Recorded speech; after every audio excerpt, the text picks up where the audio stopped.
Hola, muy buenas tardes. Soy Javier García Diego, director de la Academia Mexicana de la Historia, y estoy esta tarde con ustedes con un enorme gusto estar presente para la inauguración de la Cátedra de Patrimonio Histórico Cultural de México Rafael Tovar y de Teresa. Esta será la 7ª serie de esta cátedra, tiene ya 7 años, siempre con enorme éxito. Y en esta ocasión el tema de la cátedra es México, la ciudad en sus barrios, San Juan Moyotla y la Academia Mexicana de la Historia, en tanto que está en este barrio. El ciclo durará de febrero a marzo, van a ser 6 sesiones, de las cuales ahora les hablarán Óscar Macín y Andrés Lira, que son los coordinadores y quienes idearon esta cátedra. Yo simplemente digo que esta cátedra está relacionada con 3 aniversarios de nuestra academia. Hace 70 años se publicaron nuestros estatutos vigentes con algunas modificaciones menores. Hace 70 años se inauguró nuestra queridísima sede. ¿Sí? De verdad, todos los miembros amamos nuestra sede. Y sobre todo, hace 70 años se dio el traslado de la fachada a la que queremos incluso más que a la propia sede. Yo diré que hay algunos miembros que quieren más a la fachada que a la academia misma, pero en fin, de esto les podrán hablar Andrés y Óscar. Les cedo la palabra a ellos. Bueno, también debería dar la bienvenida a los presentes. Me da un enorme gusto que ya estemos empezando a tener actividades híbridas. Ha sido un proceso muy lento, muy doloroso. En el mundo entero se está dando este proceso con diferencias, pero en fin, es muy importante para nosotros tener ya actividades cada vez con mayor presencia física de los miembros de la academia y de los invitados e interesados en la historia que aquí ofrecemos. Ahora voy a dar la palabra a Óscar y Andrés para que presenten el ciclo, ya con sus contenidos, pero sobre todo para que presenten a la ponente de hoy, a nuestra invitada. Le agradecemos enormemente a Bárbara Mundi que haya aceptado, es un honor para la academia que haya aceptado inaugurar este ciclo. Sin más, les paso la palabra a Andrés.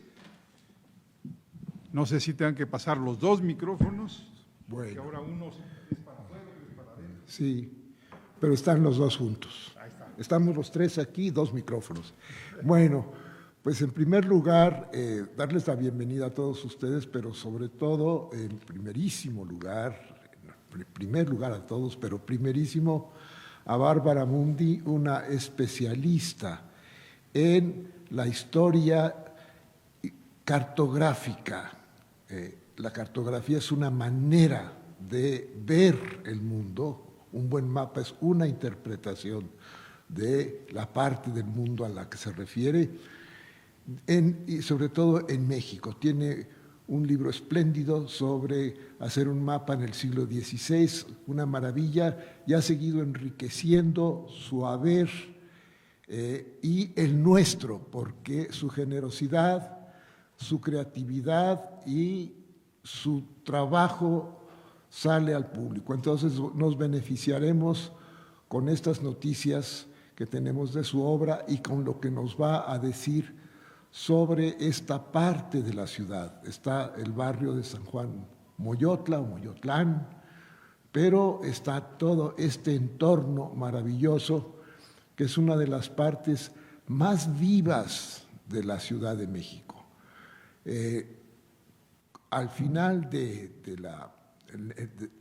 después de la última Nueva España, cuando empieza el primer México como nación independiente, fue esta la parte por donde se rompió la configuración de la mancha urbana del México, ¿verdad? Está la marca de la traza española, están los barrios de indios, como se llamaban ellos mismos, los barrios indígenas, los barrios de indios, y está entre ellos esta parte de San Juan, esta gran área que era la cabecera de la parcialidad de San Juan, la parte de Tenochtitlan, y está esta parte que era el barrio de Atlampa. Aquí estuvo la iglesia La Candelaria Atlampa, uno de los principales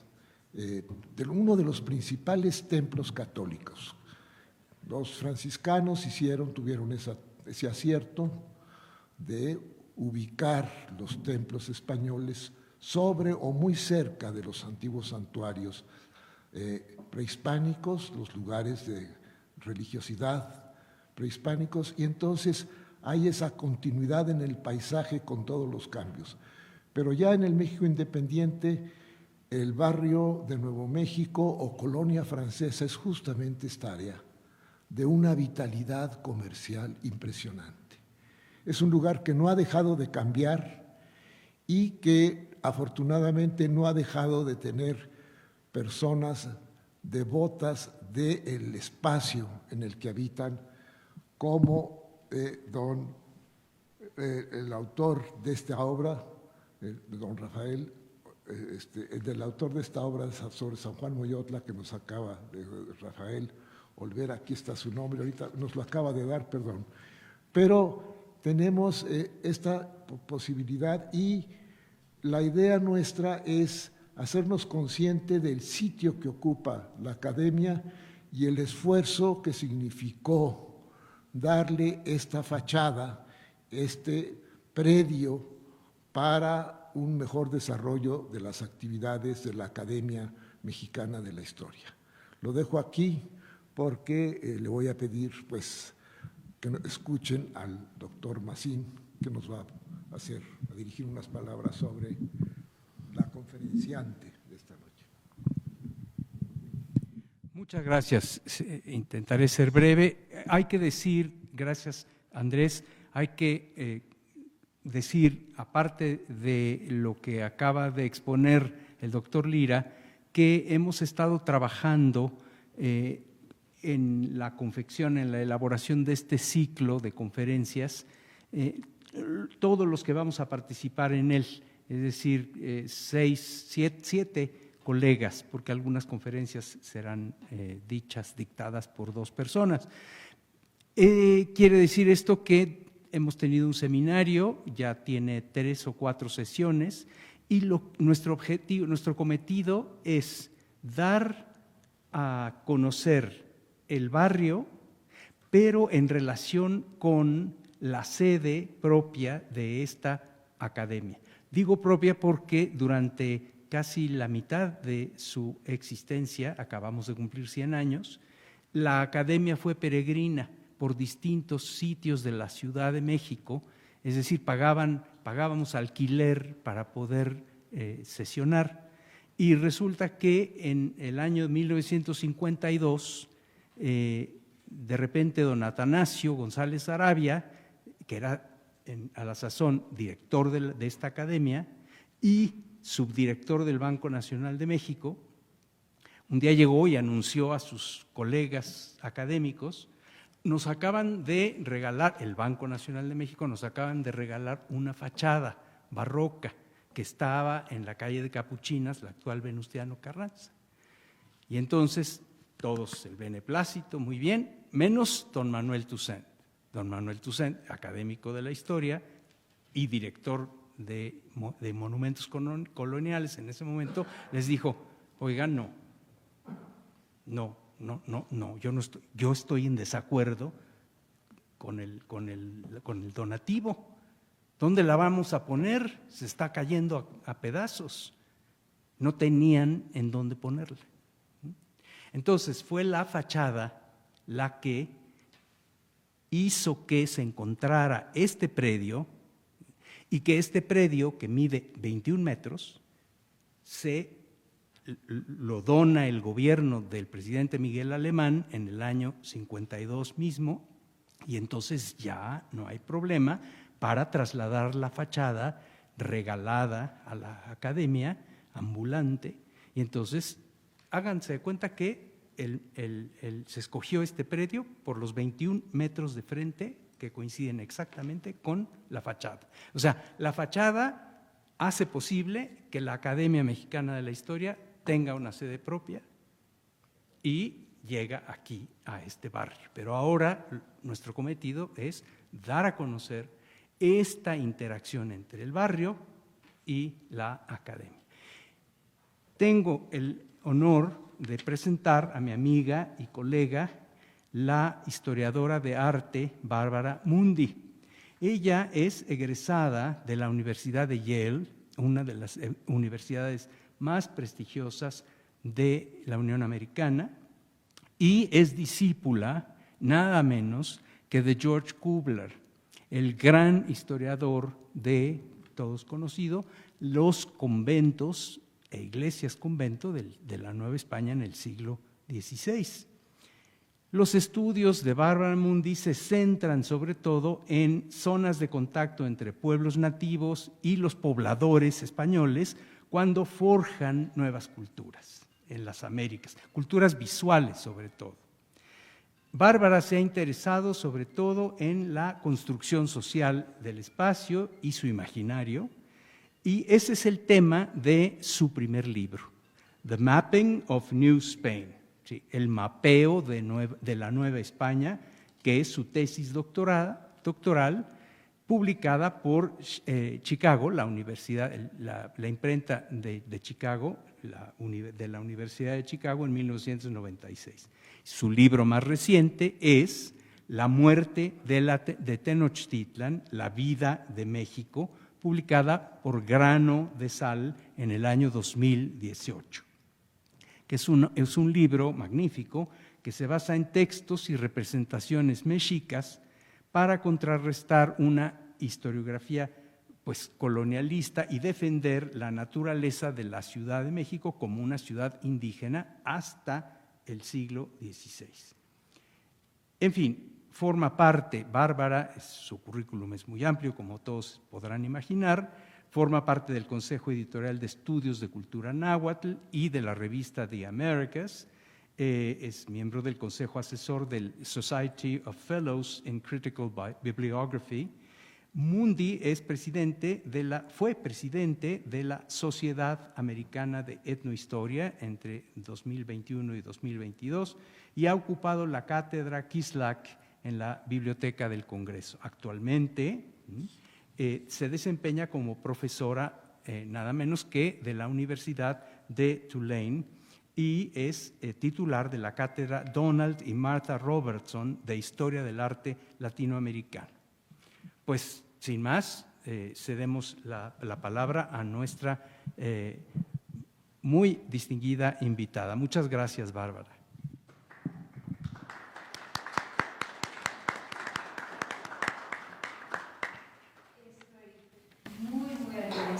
Por la invitación a la Academia Mexicana de la Historia, al doctor Óscar Mazin, gran historiador y también gran amigo, y también por la presencia de todos ustedes en persona y virtualmente. Mis agradecimientos son ya más profundos, porque muchos de los trabajos con que estoy en deuda fueron elaborados por los estudiosos vinculados a la academia y a este gran edificio. Un mapa de alrededor de 1540 capta la antigua naturaleza del lugar donde nos encontramos ahora, un lugar pantanoso y acuático, con gente cazando pastos, otras guiando sus canoas por los profundos canales de agua que permitían el paso durante las estaciones secas. El plan ofrece pistas sobre el futuro de esta parte de la ciudad. Muestra, por ejemplo, las conexiones entre la ciudad y el campo. En el camino de arriba, las tamemes caminaban bajo de pesados cargas, uno de ellos con una mochila. Para acercarse a la ciudad, los tamemes seguían los caminos establecidos, parte de la red comercial que sustentaban a los habitantes de la ciudad, una ciudad antiguamente llamada Tenochtitlan. Hoy en día,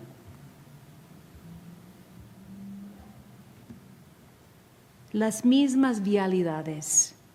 Aquí está la avenida Lázaro Cárdenas, los Arcos de Belén y la avenida Rivero de San Cosme.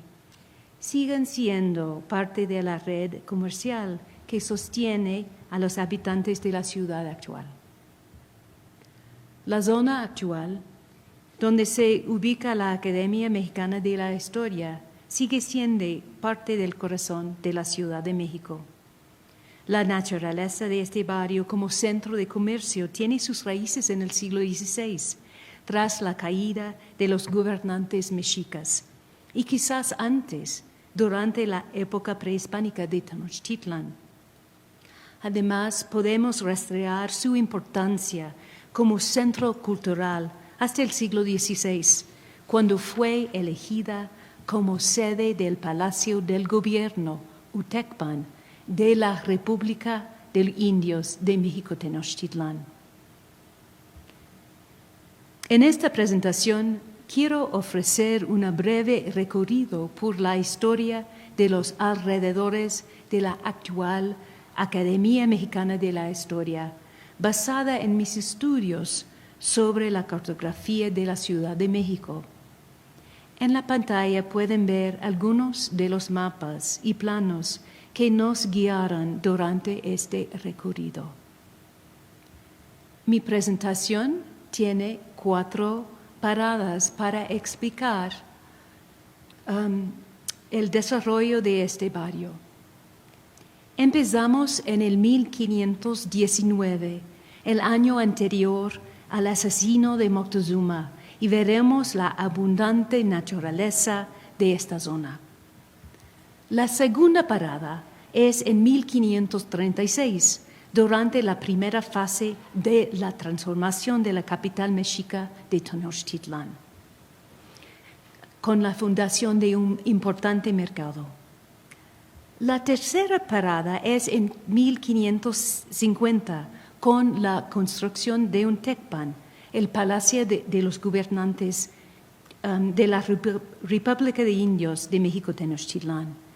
Y la cuarta es en 1564, cuando la celebración de la boda de un gobernador nos mostrará la cultura festiva que tenía lugar en los grandes espacios de la zona. Mi investigación se ha nutrido de las recientes investigaciones arqueológicas y históricas sobre la Nueva España. Lo que vamos a ver es la continua y innegable presencia del pasado en los espacios de la ciudad. 1519. Tras su primera entrada en la ciudad de Tenochtitlan, Cortés envió una carta a Carlos V, recién consagrado emperador del Sacro Imperio Romano Germánico. En esta famosa segunda carta, Cortés descubrió las maravillas de la ciudad mexica y escribe acerca de su encuentro con el Hue Tlatoani, un monarca mexica. En uno de sus encuentros, Moctezuma les entregó 2 planos, y creo que uno de ellos fue la base de ese plano de la ciudad de Tenochtitlan. Más tarde, en 1524, fue elaborado por un grabador en la ciudad de Nuremberg, importante centro de la industria tipográfica. Es el primer plano que se conserva de la parte de la ciudad en la que nos encontramos hoy. Destacaba su naturaleza de zona boscosa más que su carácter urbano. Como es sabido, la ciudad de Tenochtitlan fue construido por sus fundadores mexicas en una isla que se ve en el plano. Sus antiguos fundadores habían dividido la ciudad en 4 zonas: Huipopan, Azcapotzalco, Teopan y Moyotlán. Nos encontramos en la antigua Moyotla, la parte suroeste de la isla.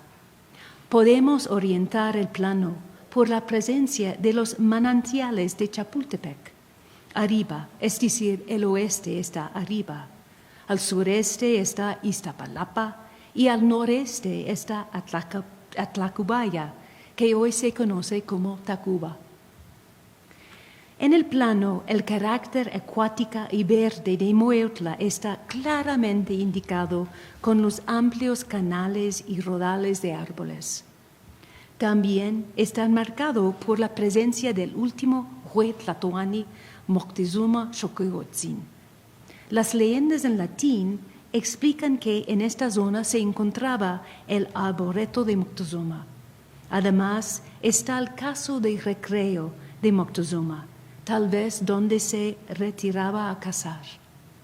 Su ubicación es notable y indica que el Huey Tlatoani poseía propiedades fuera de la zona central, donde se encontraba su palacio principal, cerca del antiguo Templo Mayor.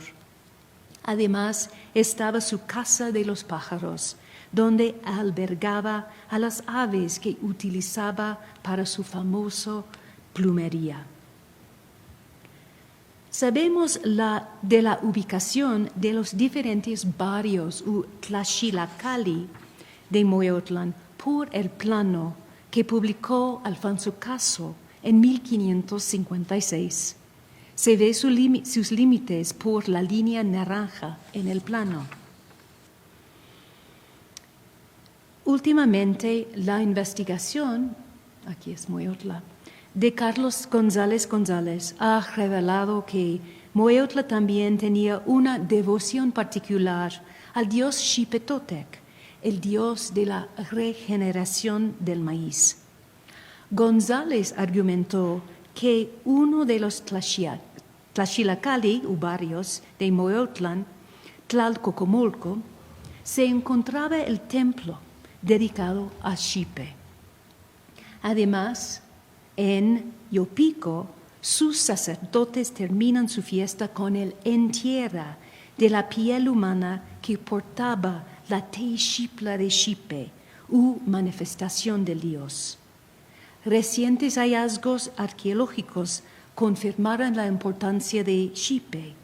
El año pasado, arqueólogos de INA descubrieron una escultura de piedra que representa al dios Xipe con su máscara de piel en la zona. El dios Xipe, con su asociación de renacimiento del maíz, era especialmente importante para Moctezuma Xocoyotzin, quien eligió vestir un traje de Xipe para su retrato. Este retrato esculpido todavía es visible en la colina de Chapultepec. Este plano de la ciudad, en resumen, nos muestra que en 1519 Moyotla era un lugar boscoso, pantanoso, donde había un zoológico de aves y casas de recreo para el Huey Tlatoani. Todo cambiaría con la llegada de los españoles y el derrocamiento de los gobernantes mexicas. Tras la conquista, los frailes intentaron borrar la asociación de las distintas partes de la antigua ciudad de Tenochtitlan con los dioses mexicas y, tras demoler los recintos ceremoniales que salpicaban la ciudad, establecieron nuevos centros del culto cristiano. Siguiendo una política de la Casa de Austria y de la Iglesia, los frailes eligieron lugares ya sagrados para los mexicas y, en el caso de Tenochtitlan, construyeron sus iglesias sobre o a un lado de los templos, reciclando sus piedras y aprovechando sus patios para los atrios. Los frailes también aprovecharon la división en 4 partes de la ciudad. Las 4 campas mexicas se convirtieron en 4 barrios indígenas u parcialidades. En cada uno de ellos, los frailes construyeron una capilla dedicada a un santo patrón. eran capillas de visita y la sede central de la evangelización y capilla doctrinal era aquí, San José de los Naturales, que formaban parte del gran convento de San Francisco. En el sureste se encuentra San Pablo Teopan y la iglesia actual, aunque posterior, es en el mismo lugar que su antecesora. Al noreste estaba San Sebastián Atzacualco, al noreste Santa María la Redonda Cuepopan y al sureste San Juan Moyotla.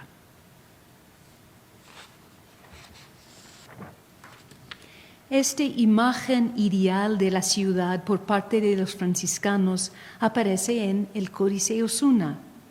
En el centro de la escena vemos a San José, centro de la evangelización, y un pequeño retrato de Fray Pedro de Gante, el franciscano encargado de la capilla y fundador de su escuela asociada.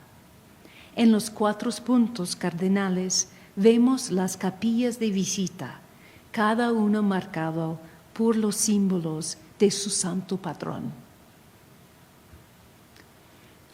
Desde su fundación, la capilla de San Juan Moyotla se distinguió de las otras 3 parcialidades de la ciudad. En primer lugar, fue dotada con 2 santos patrones, San Juan Bautista y San Juan Evangelista, a diferencia de las otras parcialidades con sus santos únicos. Para los franciscanos, estos 2 santos, uno presente al comienzo de la vida de Jesús y el otro autor del Apocalipsis, simbolizaban toda la historia de la salvación cristiana, humana. La presencia de los santos significaba también que había 2 fiestas al año para el santo patrón. Para los habitantes indígenas en las décadas posteriores a la conquista, las fechas habrían sido importantes según el calendario indígena, porque la fiesta de San Juan Bautista cae 2 o 3 días después del solsticio del verano y San Juan Evangelista cae a 5 o 6 días después del solsticio del invierno. Estos solsticios eran importantes acontecimientos solares en el calendario mexica y eran observados con interés por los habitantes de la ciudad. Y en el periodo prehispánico fueron ampliamente celebrados. Su derecho a celebrar 2 fiestas al año era un privilegio que distinguía a Moyotla de las demás parcialidades. Moyotla, un lugar ecológica y urbanísticamente marginal antes de la llegada de los españoles, creció gradualmente en importancia a lo largo del siglo XVI. El mapa de Uppsala, mostrando al principio de mi presentación, incluye la clave de crecimientos de mediados del siglo. El mapa de Uppsala también es conocido como el mapa de Santa Cruz, en honor de su supuesto autor, el cosmógrafo español Alonso de Santa Cruz. Fue ejecutado hacia 1540, probablemente por algunos tlacuiloques u pintores nahuas que estudiaron y trabajaron en el Colegio de Santa Cruz de Santiago Tlatelolco. Esta hipótesis sobre su autoría se basa en la enorme escala del monasterio franciscano de Tlatelolco que aparece en el mapa. Además, el mapa se distingue por su estilo artístico que mezcla elementos de grabados europeos con símbolos y glifos de la pictografía náhuatl. Estos glifos establecen su autoría nativa.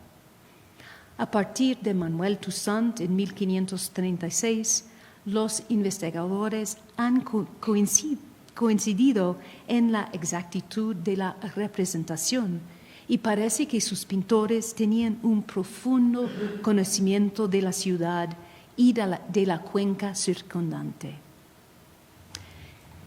En este mapa no hay demarcación obvia entre las 4 parcialidades, pero incluye las 4 iglesias o capillas de las parcialidades indígenas que pertenecían a sus santos patrones. San Juan aparece representado como un edificio alto con una enorme cruz delante, y la zona tiene casas humildes. No hay indicios de calles y, como ya se ha señalado, la presencia de hombres en canoas tan cerca sugiere que se trata de una zona pantanosa. Pero esta condición pobre y marginal estaba al punto de cambiar. En 1536 se estableció en esta zona un tianguis de alimentos de la tierra, y en los años siguientes las humildes casas de la zona fueron destruidas para abrir un enorme espacio a los comerciantes que llegaban a la ciudad desde las zonas agrícolas de las afueras. Aunque Tlatelolco es el mercado prehispánico sobre el que más se ha escrito, este mercado de México, o también mercado de San Juan, era de igual u mayor tamaño. Ambos mercados eran lugares maravillosos, y sus dimensiones y la riqueza de bienes que ofrecían fascinaron a los observadores españoles.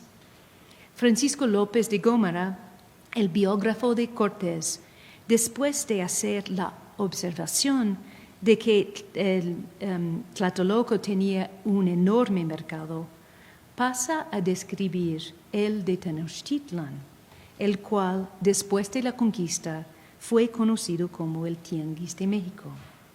Cito: la plaza es ancha, larga, cercada de portales, y tal en fin que caben en ella 60 y aún 100,000 personas que andan vendiendo y comprando, porque como es la cabeza de toda la tierra, acuden allí de toda comarca y aún lejos. Fin de cita. Después de una descripción de cientos de palabras más, López de Gómara concluye finalmente, cito: no acabaría si hubiese de contar todas las cosas que tienen para vender. Fin de cita. Hacia mediados del siglo XVI, ese gran mercado era llamado en ocasiones Tianguis de San Juan por estar cerca de San Juan Moyotla, o se hace referencia a él como Tianguis de México.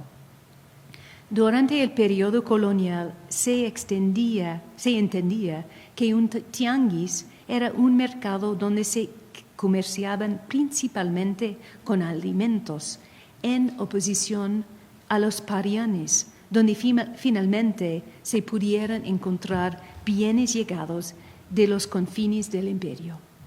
El mercado de la Plaza Mayor era uno de esos parianes y parece haber tenido poca importancia para los comerciantes indígenas en este siglo XVI, pero su importancia aumentó en el siglo XVII, después de que las inundaciones obligaron a los vendedores a instalarse en el Plaza Mayor, o Zócalo, a mayor altitud. El Tianguis de México, San Juan, enorme, repleto de vendedores y compradores, era el centro comercial de la ciudad, y las pequeñas transacciones que tenían lugar en él, en una época sin refrigeración, los alimentos frescos debían comprarse cada día. Eran el pilar de la vida económica de los miembros de la República de Indios, en especial de las mujeres.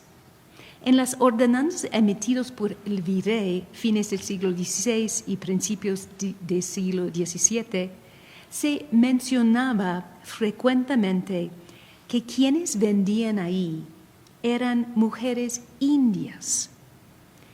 Este es un plano que ahora se encuentra en la Biblioteca Nacional de Francia y consiste solamente de una copia tardía.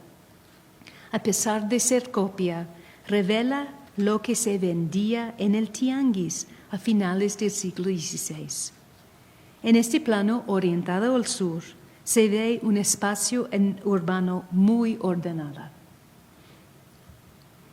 El perímetro del tianguis está dominado por estructuras, uno con portales, probablemente tiendas, y muestra muy pocas entradas marcadas por flechas en la pantalla.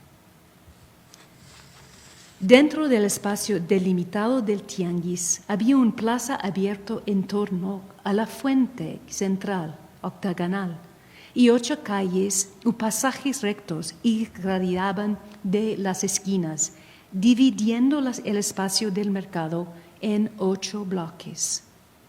Los gran bloques de las esquinas contienen espacios para 20 mercaderes, mientras que los bloques internos, orientados a los 4 puntos cardinales, contienen 10. Muchos de los puestos del mercado están identificados como con pequeños jeroglíficos u imágenes de los artículos a la venta, acompañados por sus glosas en náhuatl. La mayoría de los productos de alimentación se encontraban en el lado oriental del mercado, como puestos para los carniceros. Es las nakanamakaque y los de los pescaderas, los mishnamakaque. Aunque hacía alarde de una gran abundancia de alimentos, chiles, chías, maíz, frijoles, verduras, fruta, carne, pescado, tortillas. En este tianguis no se vendía únicamente productos de alimentación. Podían encontrarse bienes de lujo indígenas en los puestos del lado occidental. Aquí es posible ver coscatl o joyas identificadas con un collar, probablemente de cuentas de jade. El hecho de que todo una cuadrada haya estado dedicado a la venta de coyole o cascabeles sugiere su extendido y abundante uso como elementos sonoros para el vestimiento o quizás para la música en las procesiones. Las textiles de diferentes variedades también eran abundantes, y esa clase de objetos es la que muestra la mayor influencia desde España. De las 7 palabras préstamos identificables en las clases, 6 de ellas se refieren a textiles u vestimientos: sayal, seda, frazada, cordón, sombrero y capán, que tal vez sea un error de escriba, podría referirse a capas. Es casi seguro que las confeccionadoras indígenas hacían prendas de vestir finas para los consumidores españoles de la ciudad, que las élites nativas también usaban. Al mismo tiempo, estaba adoptando textiles que antes eran de origen extranjero. Obsérvese que la seda, abajo a la izquierda, introducido poco después de la conquista y producido localmente, se vendía acerca de los madejas de hilo indicados por los términos yahuali y patl, hilo redondo, así como tochumitl, pelo de conejo, que era hilado y tejido para hacer las telas de lujo u tomitilmatli, capas de piel, que se vendían en otro lugar del mercado. Así, mientras que los mercados en general eran lugares donde los compradores podían encontrar artículos importados y exóticos, donde podían ver, tocar y oler las huellas materiales de pueblos lejanos. Lo que es sorprendente del Tianguis de San Juan es lo conservadora que era de la cultura material. En el tianguis predominaban los mismos alimentos bebidos como alote, chocolate espimoso, estimulantes como tabaco, que deberían venderse en su encarnación prehispánica.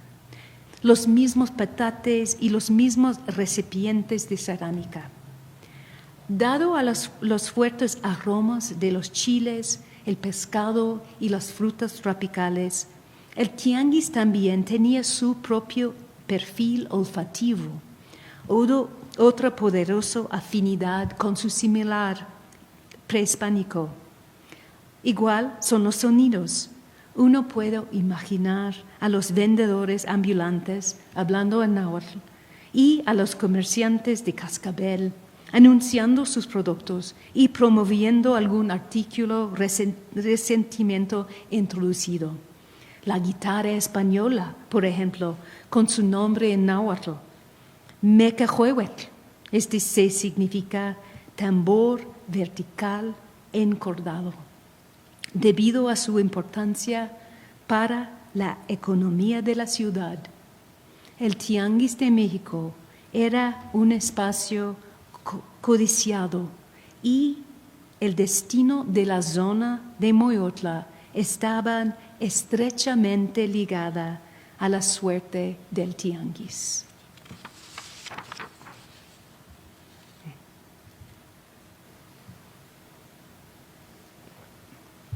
Un plan de 1588, trazado por Cristóbal de Carvalho, el alarife mayor del Cabildo español, presenta detalles pertinentes sobre la apariencia del tianguis al finales del siglo. Trazado para resolver un largo disputa jurisdiccional, se muestra el espacio del tianguis a finales del siglo. Orientada hacia el oeste, lo que quería decir aquí Arcos de Belén y el avenida Lázaro Cárdenas arriba, a su borde superior. A pesar de las arterias que lo alimentan, este tianguis está representado como un espacio casi completamente contenido, bordeados por muros por todos lados, con pocas entradas.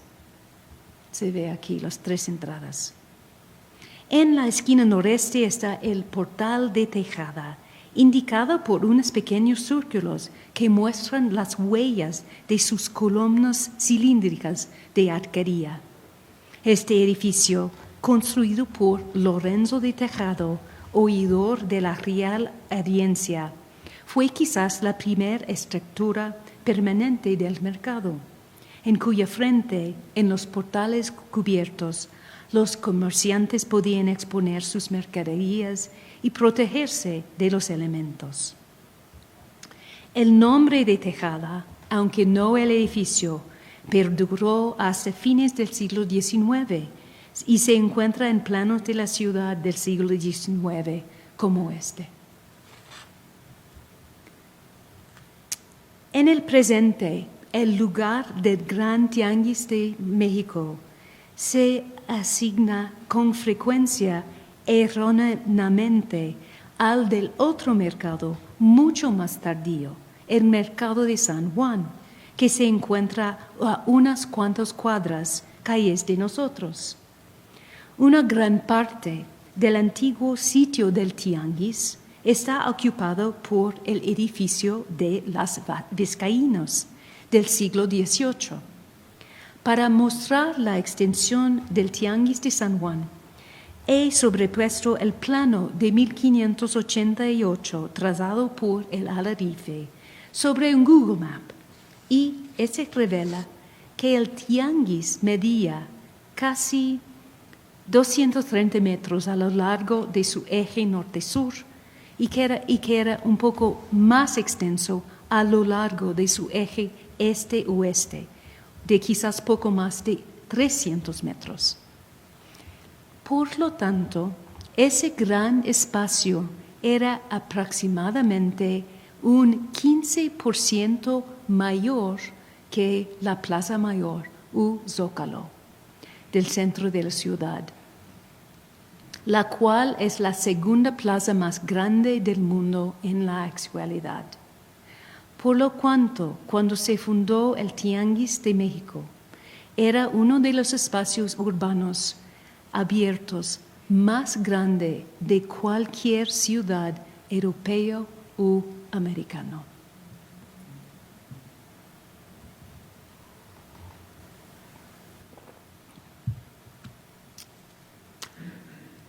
La suerte de Moyotla volvió a cambiar con su elección como sede del gobierno indígena de la ciudad hacia 1550 y con la construcción del Palacio de Utecpan para sus actos oficiales. En el plano del mercado podemos percibir un boceto de un edificio en la parte superior derecha. Solo aparece la fachada con algunos portales y 4 conjuntos de círculos concéntricos a lo largo del entablamiento. Calculo que la fachada de este edificio debía medir algo más de 80 metros. El origen del edificio tiene que ver con la llegada del virrey Mendoza en 1535, quien obligó a los gobiernos indígenas a organizarse en cabildos, siguiendo los modelos españoles. A diferencia de la práctica española, estaban encabezadas por un gobernador. Posteriormente, estos órganos de gobierno comenzaron a construir edificios para sus actos oficiales. No estamos seguros de la fecha exacta de la construcción del Tecpan de México, Tenochtitlán, pero parece probable que se construyera después de mediados de la década de 1540. Aunque no aparece en el mapa de Uppsala, el Tecpan sí se menciona en las actas de cabildo español de la ciudad en septiembre de 1542. El registro más antiguo de su aparición se encuentra en el Códice Osuna, manuscrito compilado en 1564 como parte de una queja de los regidores indígenas contra los excesos de los jueces de la Audiencia Real. Este manuscrito incluye una imagen de casi una página del Tecpan, probablemente después de una renovación del edificio. La fecha viene dada por la presencia de don Esteban de Guzmán, que fue juez gobernador entre 1554 y 1557. Está él conversando con don Luis Velasco, entonces virrey de la Nueva España. Se observa la fachada principal del palacio urbano ornamentada con una hilera de 20 discos, similar a la fachada que se muestra en el plan del Tianguis. Son símbolos de Chalchihuitl, las preciosas cuentas de jade. Se trata de una decoración habitual que distinguió a importantes edificios indígenas durante todo el periodo colonial. El Códice Osuna muestra un muro punteado por una entrada arqueada, con una construcción de mampostería cuidadosamente detallada. Se trataba de una tecnología constructiva nueva para la Nueva España de arco y dovela, que la primera generación de albañiles indígenas que la utilizó miraba con admiración. Esta entrada lleva a un gran patio interior, dominada en una extrema por el Palacio del Gobierno, que se ve hacia el oriente. Como está representado en ese códice, el patio era un lugar muy vigilado, con una entrada desde la calle y sin ninguna otra salida indicada, salvo quizás por la parte trasera del propio Tecpan. Ese costumbre arquitectónico de rodear los espacios especiales con muros bajos tenía raíces prehispánicos y se podía ver en su máxima expresión en el Coatepantli, el gran muro labrado con serpientes que fue construido en torno al Templo Mayor. La arquitectura de este edificio no es completamente clara en su representación en el Códice Osuna, pero la comparación con la representación del Tecpan de Santiago Tlatelolco, su ciudad gemela, que se ubica un poco más de 1 kilómetro hacia el norte, hace que su diseño sea un poco más claro. En el Códice de Tlatelolco, un manuscrito indígena de aproximadamente 1565, aparece una representación esquemática de ese segundo Tecpan. Ese edificio tenía el mismo patio con muro, pero arriba de su pórtico con arcos había un segundo piso, junto con un espacio similar a un pórtico.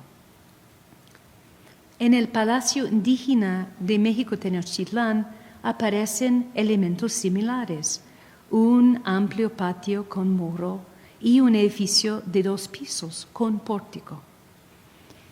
En esa ciudad de construcciones bajas, el alto edificio del Tecpan debe de haber sido visible a la distancia. El muro frontal del Tecpan bordeaba el enorme tianguis al este, por lo que el palacio de 2 pisos era siempre una presencia visible desde el ruidoso mercado. Los señores indígenas podían grabar las transacciones que tenían lugar en los mercados y teniendo esto en consideración, la proximidad del Tecpan al tianguis fue una decisión práctica, al igual que simbólica, porque todos los tejemanes dentro del tianguis eran visibles desde los balcones del segundo piso del Tecpan.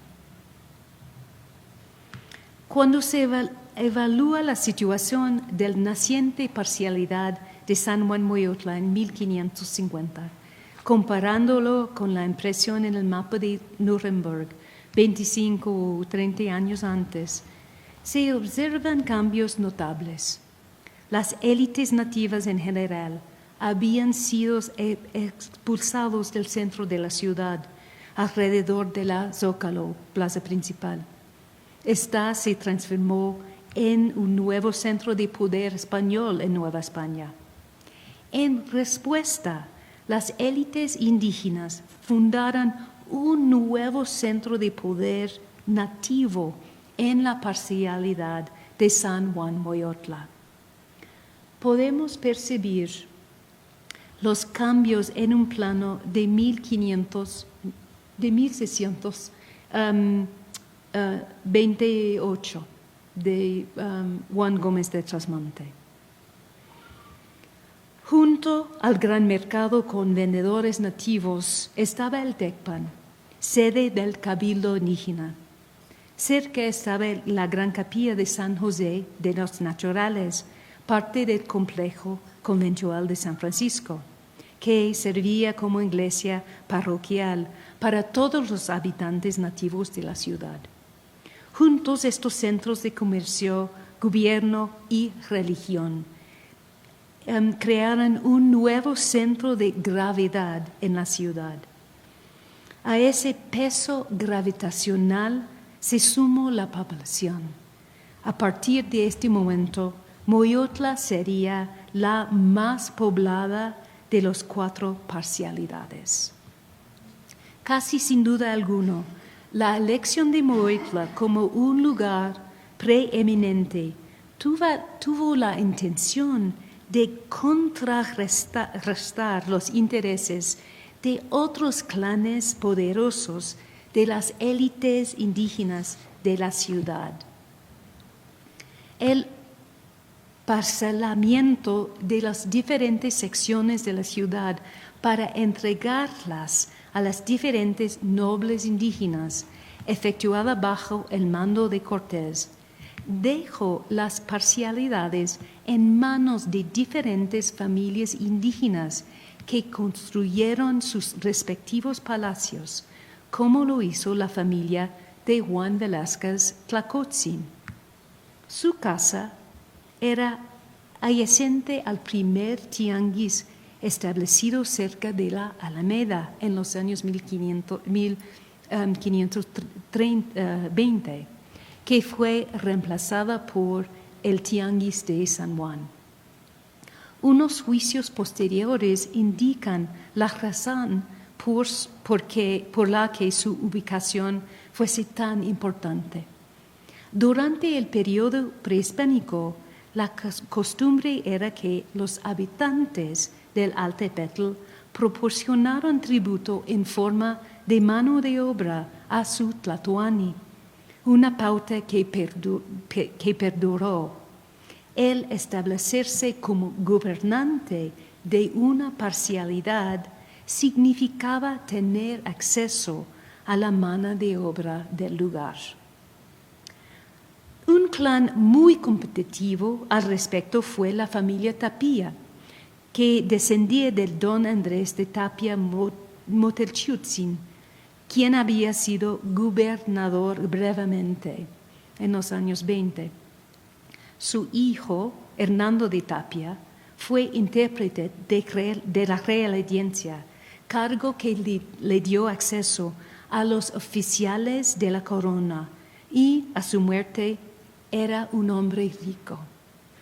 Hernando de Tapia vivía en un amplio palacio de San Pablo Teopan, se ve en la pantalla, que aparece en el mapa de Uppsala. La habilidad de las élites, como la familia Tapia, para obtener mano de obra indígena, se revela en un juicio de 1565, después de la que el poderoso Hernando había muerto. En ese, el cabildo nativo de la República de Indios, cuyos miembros representan otras familias nativas de las élites, se quejó de que sus habitantes habían construido un gran palacio para la familia Tapia cuando Motelchiutzin, el padre de Hernando, fue gobernador. El cabildo de la República de Indios argumentó que era un edificio de la comunidad, no uno que pudiese llegarse a los herederos de Tapia. La poderosa familia Tapia contraatacó, diciendo que el edificio era y siempre había sido el palacio de su familia y sus derechos fueran aprobados por la Audiencia Real. Otra fuerza política potencial era don Pedro Moctezuma Tlacahuepantli, hijo y heredero del rey tlatoani anterior de la conquista. Él era de San Sebastián Atzacoalco y murió allí, en su palacio, adyacente a la iglesia. En cambio, con establecer un centro de la ciudad nativo en San Juan Moyotla, mercando ese lugar con un tecpan que era y seguiría siendo un edificio oficial, no una propiedad de la nobleza, la República de Indios de la ciudad entraba en otra época de su larga vida como entidad política. Sabemos de la perdurabilidad del Tecpan como edificio y como sede del gobierno autóctono de la ciudad por los planos. Un detalle de este plano de la ciudad de 1867 muestra aquí que el Tecpan era un edificio grande, retranqueado a la línea de la calle. Desde su construcción hasta el siglo XIX, estuvo ubicado en la intersección de lo que hoy es la avenida Lázaro Cárdenas y los Arcos de Belén, cerca de la estación del metro Salto de Agua. Esto es la única foto que conozco yo del siglo XIX que muestra el edificio y se puede apreciar su fachada con portales.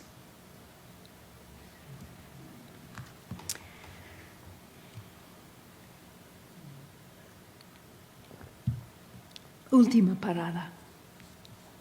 Las ciudades son conjuntos de calles y edificios y sin duda, pero la vida humana es la que les da espíritu y vitalidad. Hemos visto cómo las actividades cotidianas en torno al mercado alimentaban la vida en Moyotlán, pero eran las fiestas por las que la comunidad, en palabras de Robert Darnton, se mostraba a sí misma. Para dar cabida a la vida comunitaria de la fiesta, Moyotlán contaban con dos espacios importantes para las celebraciones. El primero era el gran patio dentro del Tecpan y el segundo era el patio frente del capilla de San Juan. Recordamos que esta capilla estaba dedicado a dos santos, San Juan Evangelista y a San Juan Bautista, por lo que gozaba de dos grandes fiestas patronales. Además, había otras celebraciones y acontecimientos importantes dentro de la comunidad. En ellos solían celebrar mitotes, las danzas que tuvieron una enorme trascendencia ya desde la época prehispánica. Una imagen del Códice Florentino. En este podemos ver los elementos del mitote prehispánico, que incluían los tambores, el huehuetl. Destacan las flores que portaban las danzantes y que llenaban el aire a su alrededor con su fragancia, al igual que los tambores con su sonido percusivo. Otra imagen de Códice Tlatelolco nos muestra mitotes que tuvieron lugar en la Plaza Mayor en 1557. Estos marcan la jura, el juramento de lealtad a Felipe II cuando asumió el trono tras la abdicación de su padre, Carlos V. Está la fila de los 4 gobernantes de las poderosas ciudades indias, Tlatelolco, Tenochtitlan, Tacuba y Texcoco. Abajo son las danzantes que presentan un mitote. Lo que llama la atención son los trajes que llevan los danzantes, trajes hechos de plumas. Están estrechamente relacionados con los trajes de guerreros mexicas que aparecen en el Códice Mendocino, y es probable que sean reciclados de esa época anterior. Las fiestas que se celebraban en Moyotlán por los santos patronatos y con motivo de los nombramientos de los mandatorios eran igualmente espectaculares, realizados por música y mitotes. Un ejemplo. En el 4 de junio de 1564, el entonces gobernador, don Luis de Santa María Zipac, celebró sus nupcias con una cihuapili, u mejor de la élite, doña Magdalena Chichimeca-Cihuatl. Tras la bendición en la iglesia de Santo Domingo, la pareja se reunió con un desfile para llegar al patio de Tecpan. Allí, según relatan los anales de San Juan Bautista, cito, al llegar al Tecpan, al pie de las escaleras se colocaron la gente de la iglesia. Los cantores ahí le cantaron. Y una vez que entró, luego empezaron a danzar.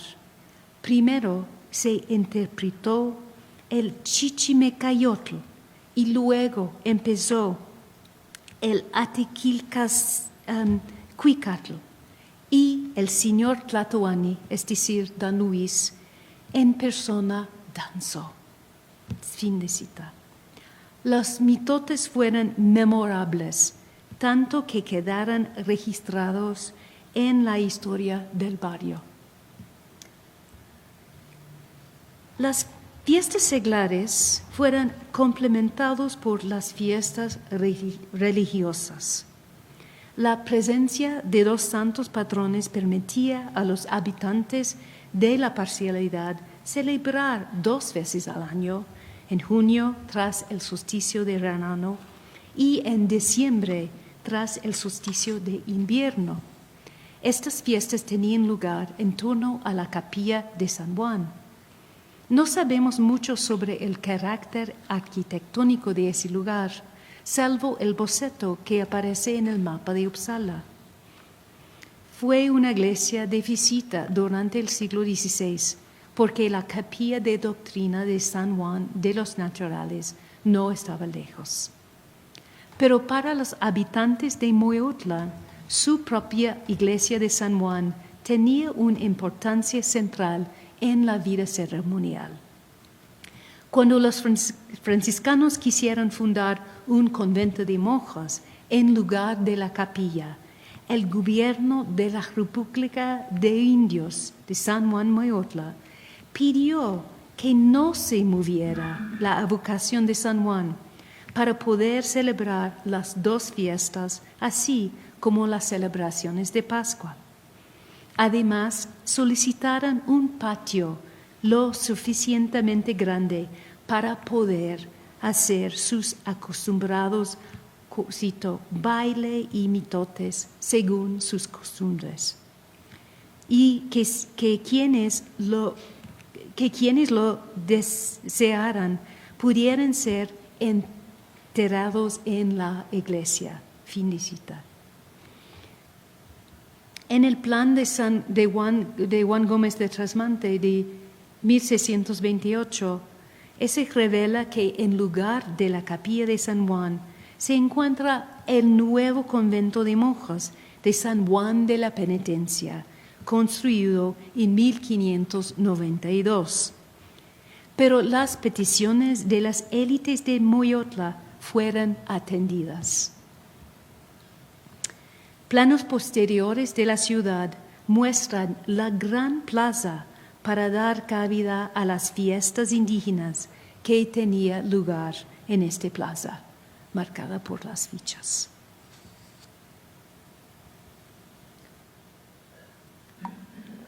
Para concluir, mis bosquejo de San Juan Moyotla ha mostrado que en las décadas posteriores a la conquista, esta era una zona pantanosa con una asociación ancestral con Xipe.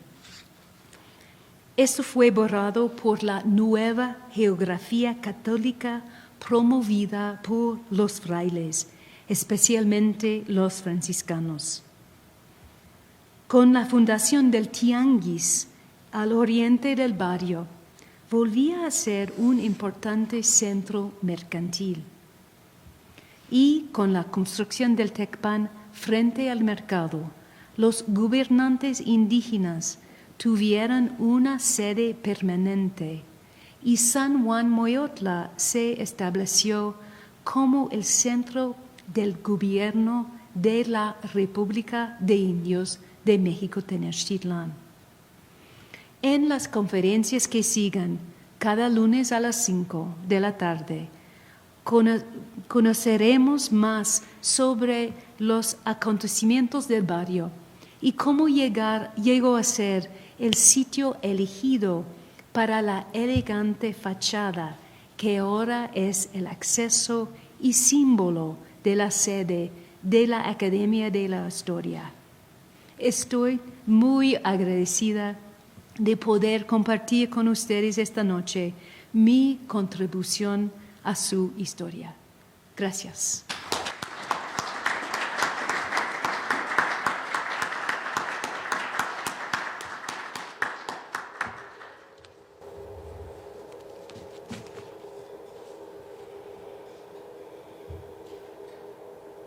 Óscar, Bárbara se queda ahí por si hubiera preguntas.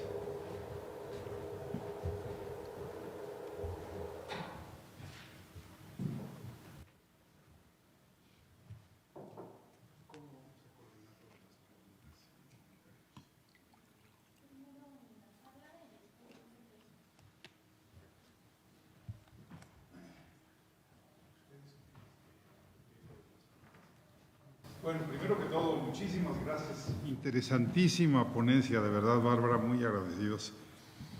Y ahora vamos a dar paso a unos comentarios, algunas preguntas.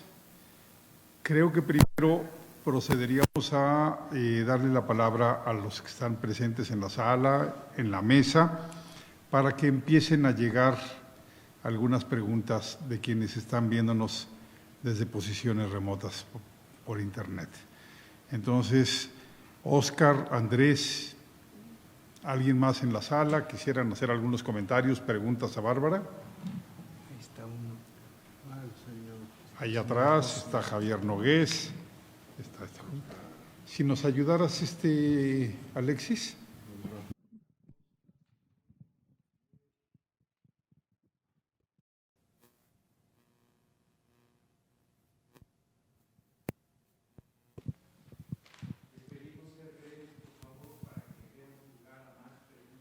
Sí, doctor. Me presento con ustedes, soy Rafael Acosta, tengo 81 años de edad y viví aquí por 73 años, que llegué aquí de 6 años. Mi pregunta es la siguiente. Se habla de Moyotlán como parte de un pueblo principal de las 4 parcialidades que había en el mismo, pero ninguna autoridad pasada o presente ha hecho eco de las ponencias que se han llevado aquí a cabo y de los estudios que la señorita Bárbara ha hecho de Moyotlán. A mí me gustaría que sí se refirieran a la autoridad para que le diera el reconocimiento al viejo pueblo y barrio de San Juan Moyotlán.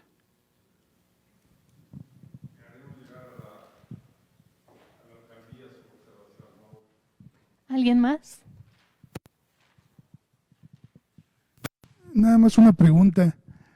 Bueno, Miguel Ángel Ponce, nací en el convento, al lado del convento, aquí donde está el claustro de Sor Juana, al lado hay un convento, ahí nací yo. Bueno, mi pregunta es, ¿la puerta original del monasterio, del claustro o del convento, perdón, es la puerta que está a la entrada de Chapultepec?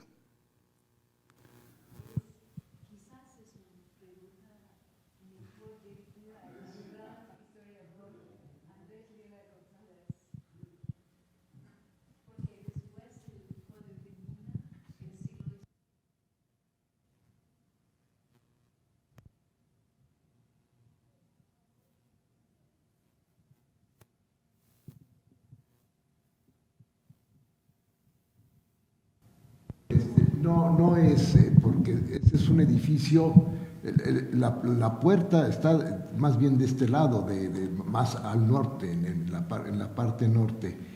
Y lo que se ve aquí de Chapultepec estaba allí en su momento. Hay que tomar en cuenta que este plano de Santa Cruz, hecho hacia 1540, 1550, las precisiones la mejor la doctora Mundi, pues están ahí, son reducciones. Lo que es impresionante también es la cantidad de transformaciones que hay ya en el siglo XVI, y lo que nos ha mostrado ahora es la importancia de esas transformaciones como reorganización de los espacios y de las jerarquías de los habitantes de esta gran urbe. Entonces, pero no es esa no se puede identificar con esa edificación. Javier Nogués.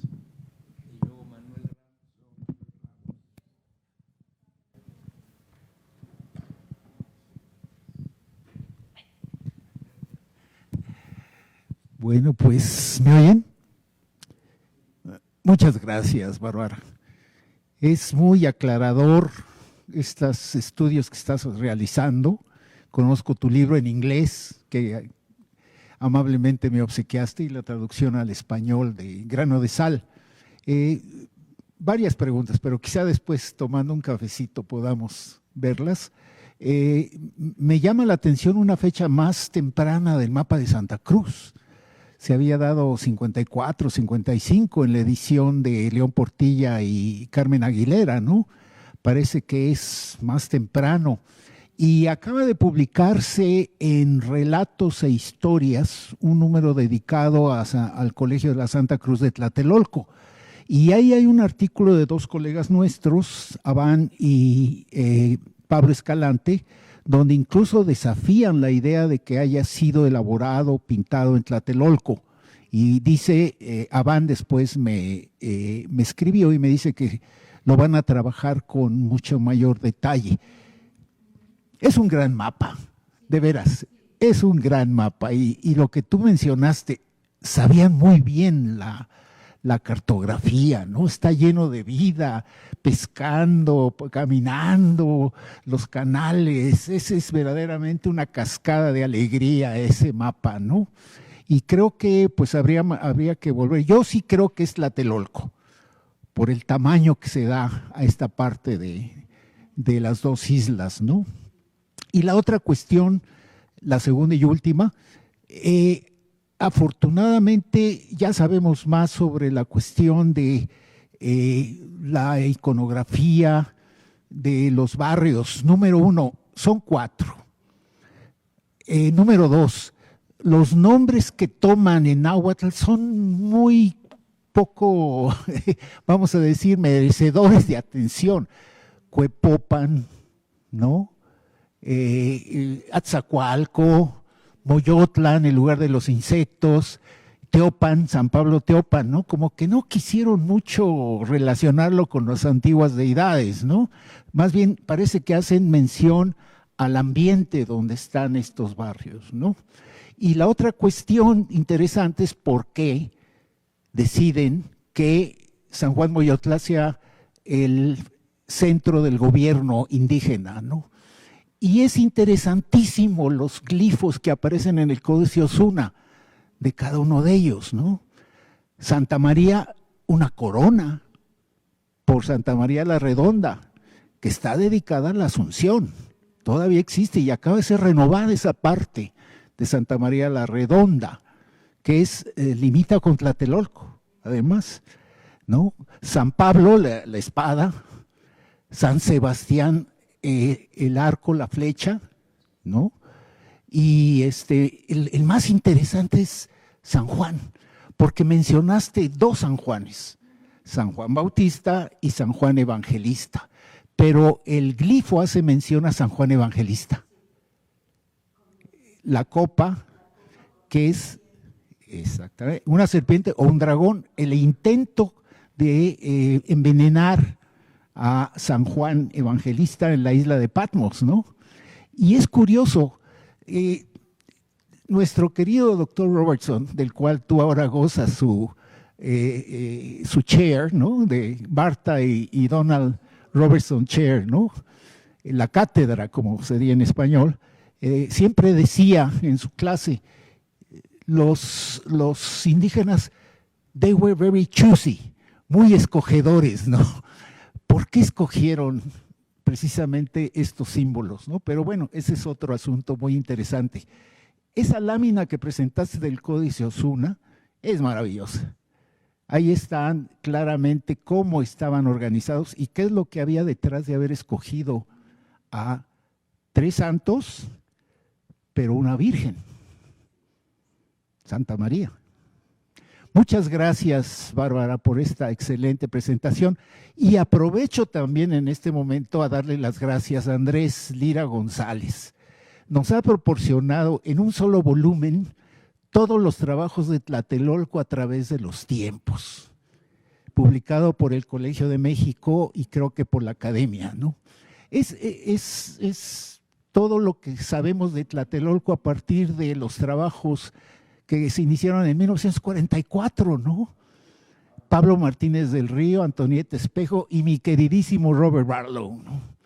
Muchas gracias, Andrés, por habernos dado ese volumen que para mí ha significado mucho en mis intereses sobre esta porción un poco olvidada, que es la de Santiago, otra cosa que escogieron, ¿no? Santiago Tlatelolco. Muchas gracias.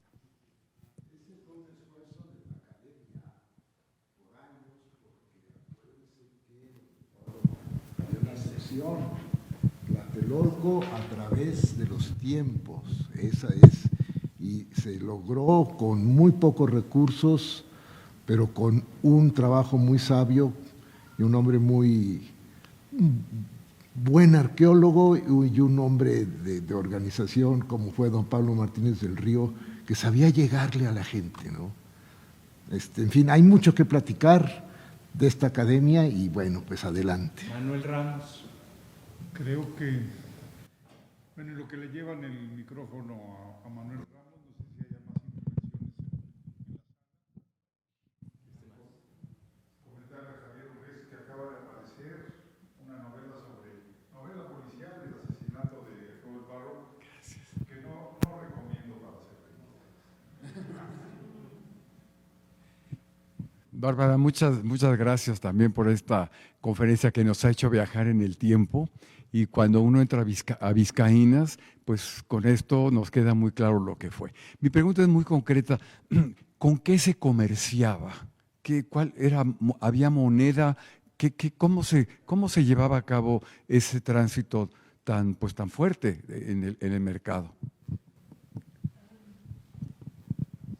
Sospecho que los mercaderes indígenas usaban granos de cacao, y poco a poco se usaban tomines, que son monedas españolas, ¿no? El uso es más común al fines del siglo, pero al principio no hay muy buenos datos sobre lo que estaban usando, pero sospecho que se seguían con la antigua costumbre de usar granos de cacao. Y también intercambiaron los bienes, ¿no? 2 tortillas para un vaso de atole, ¿no? Como en mercados hoy en día. Quiero responder a la pregunta de Javier sobre la fecha del mapa de Mapa Uppsala. Nosotros le llamamos Mapa Uppsala ahora porque Santa Cruz fue el gran cosmógrafo del siglo XVI y él puso su nombre encima del mapa, pero es posterior de la fabricación del mapa. Y nosotros usamos Mapa Uppsala para enfatizar que no es de mano de un cosmógrafo español.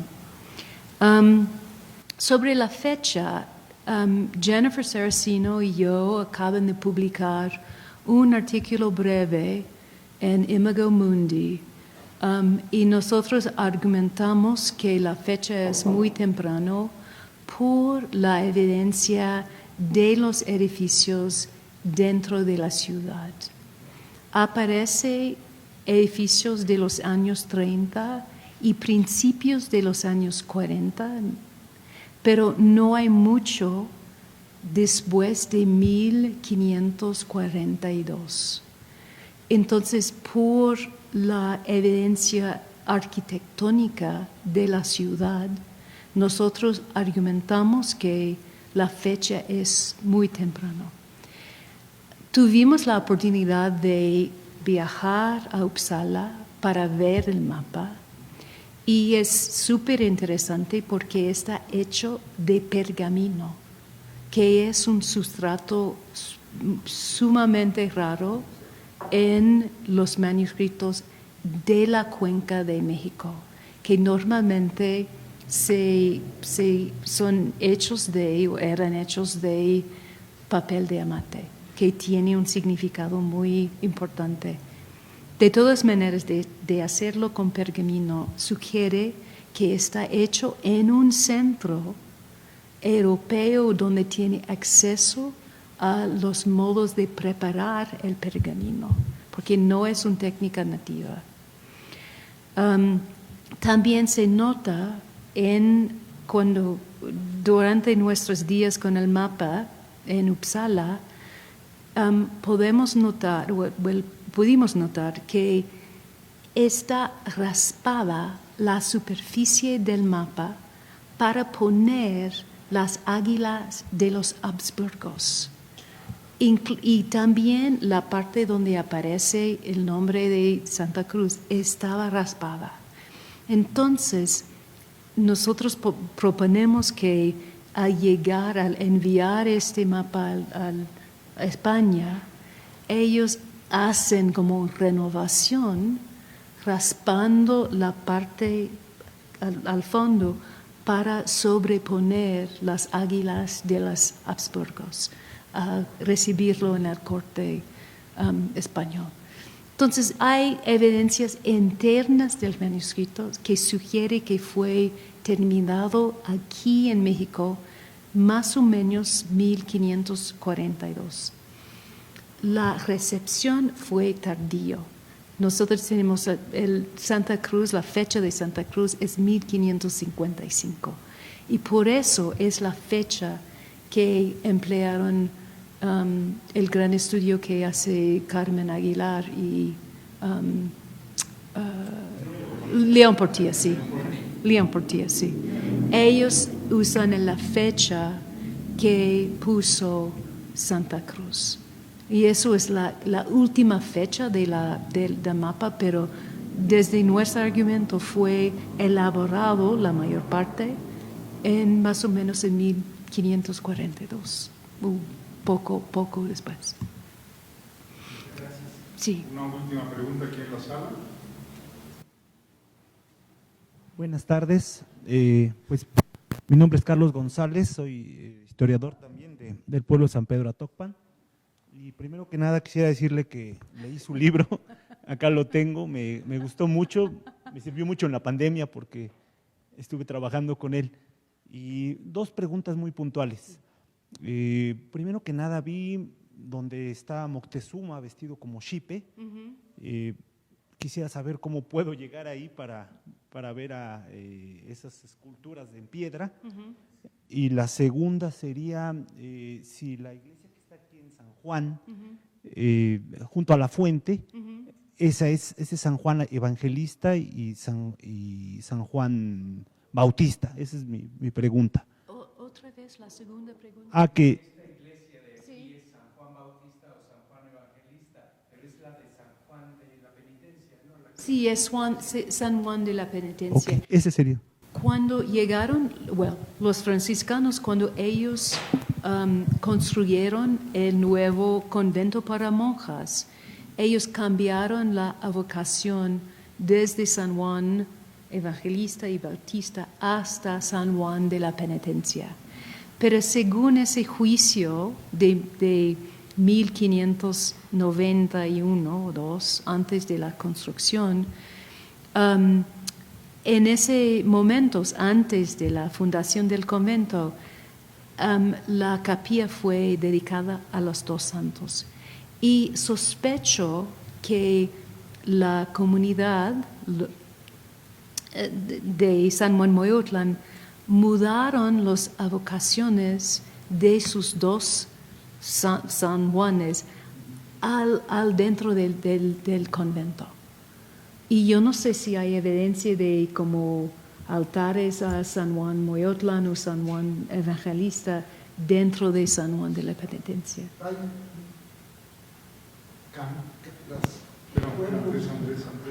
pueblos con vocación de San Juan, Evangelista San Juan, las cambiaron, por ejemplo. Acabo de estar como sínodo en un trabajo de licenciatura de San Juan Estipac. Entonces era San Juan Evangelista y resulta que pues tienen las dos advocaciones. Dicen que fue una confusión al mandar restaurar la imagen que tenían en el templo a España, que les regresaron un San Juan Evangelista y antes era un San Juan Bautista. Entonces, pues pudo ser una cosa así, y San Juan es San Juan, y pues si se le sonaba San Juan, yo creo que pudieron muy bien las dos advocaciones. Y según la pregunta sobre la escultura de Moctezuma, todavía está en Chapultepec, ¿no? Se puede verlo. No, well, es difícil, pero hay. Últimamente, ok. Entonces había. Cuéntame, porque hace como 2 años estaba abierto en plena aire, pero quizás en los. Sí, sobre Xipe, sí. Hay un estudio de Jarowski que se llama In the Lips of Others, en inglés, y describe cómo era esa imagen originalmente, y la recrea, y está vestido de Xipe. Sí, perdón. Mi amigo Patrick Kajowski, él me proporcionó la imagen y también su dibujo detallado. Una reconstrucción muy hipotética porque fue de las tantas destrucciones que se hicieron de esculturas parietales alrededor de la época de Zumárraga, ¿no? Y puedes ver en el Códice Coscatzin, cuando en 1473 Axayácatl conquista a Tlatelolco en la época de Moquihuix, curiosamente Axayácatl va vestido de Xipe y conquista Tlatelolco. Sí. Entonces, sí. Moquihuix cae, se ve la escena en el Códice Coscatzin, cae vestido de águila y cae destrozado así como la Coyochauqui. Pero ahí puedes ver también otra identificación. Y hay otra más en el Códice Vaticano A, donde Moctezuma está vestido de Xipe. Y es muy interesante lo que mencionaste. ¿Por qué Xipe, no? ¿Por qué San Juan Moyotla?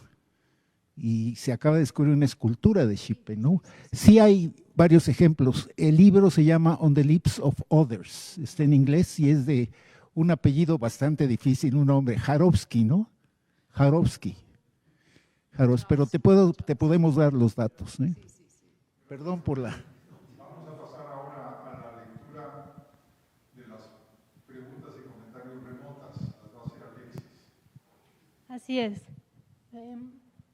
Guillermo Castro pregunta, ¿la presentación que expuso la doctora Mundi está en el libro que mencionaron al principio de la presentación? No, nos dice el doctor Massín que no está. Partes de mi argumento se encuentra en el libro de La muerte de Tenochtitlán, de la vida de México, y se encuentra mucho de las imágenes también. Salvo los mapas modernos. Pero sí se puede encontrar mi argumento más largo en las páginas de este libro. Y hay que decir que al final de este ciclo los textos van a ser objeto de una publicación. Va a ser un libro sobre el barrio de San Juan Moyotla y la fachada de la Academia Mexicana de la Historia. Sí, tenemos una más. Dice Lidia Gómez, felicidades Bárbara Mundi.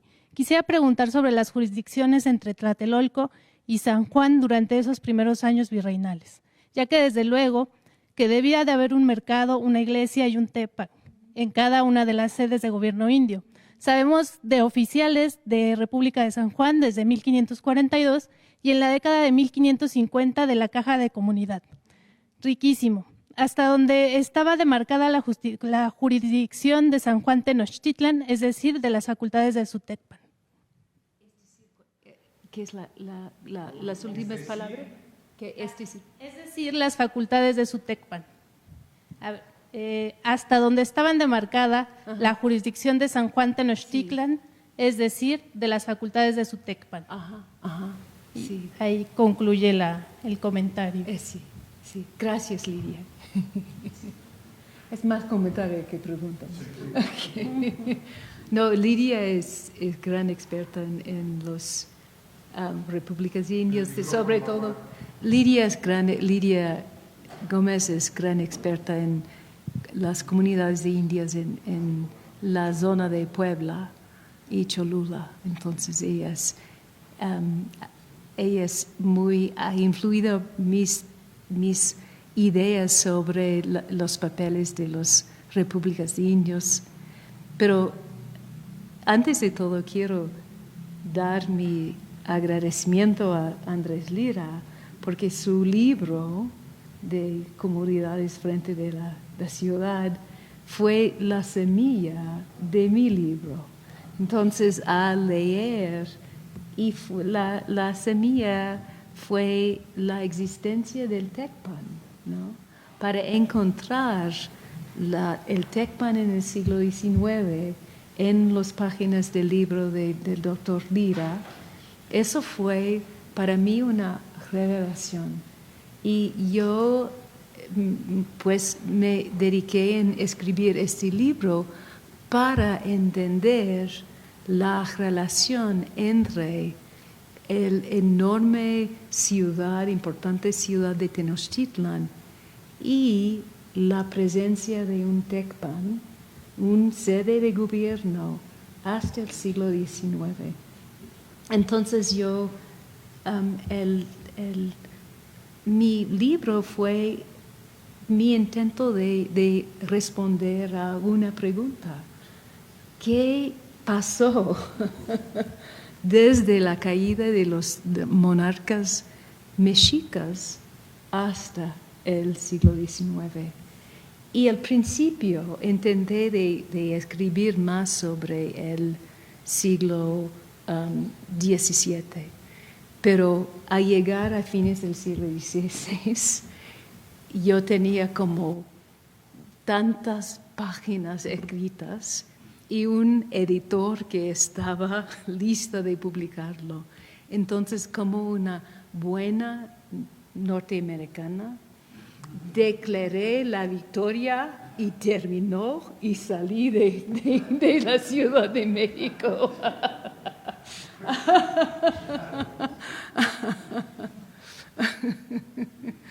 Ya. Entonces la historia del Tecpan del siglo XVI es por otra persona.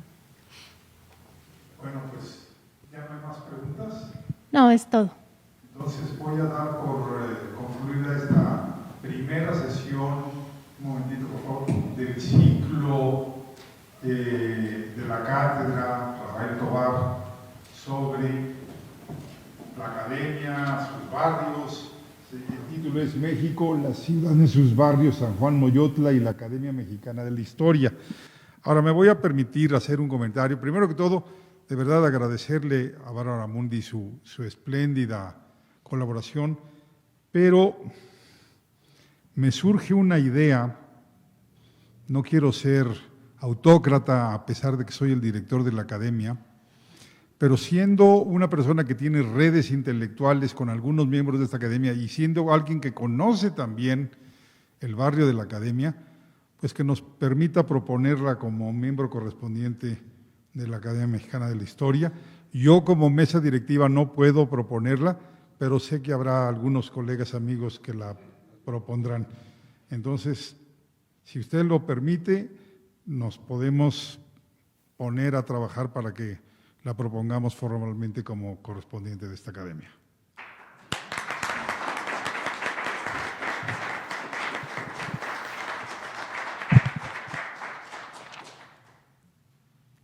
gracias. Sería un honor. Sí, un honor enorme. Gracias. Muy buenas noches a todos. Los esperamos el lunes, por favor, a las 5 de la tarde. Alexis, ¿habrá un ejemplar del libro de Tlatelolco para ofrecérselo a la doctora Mundi?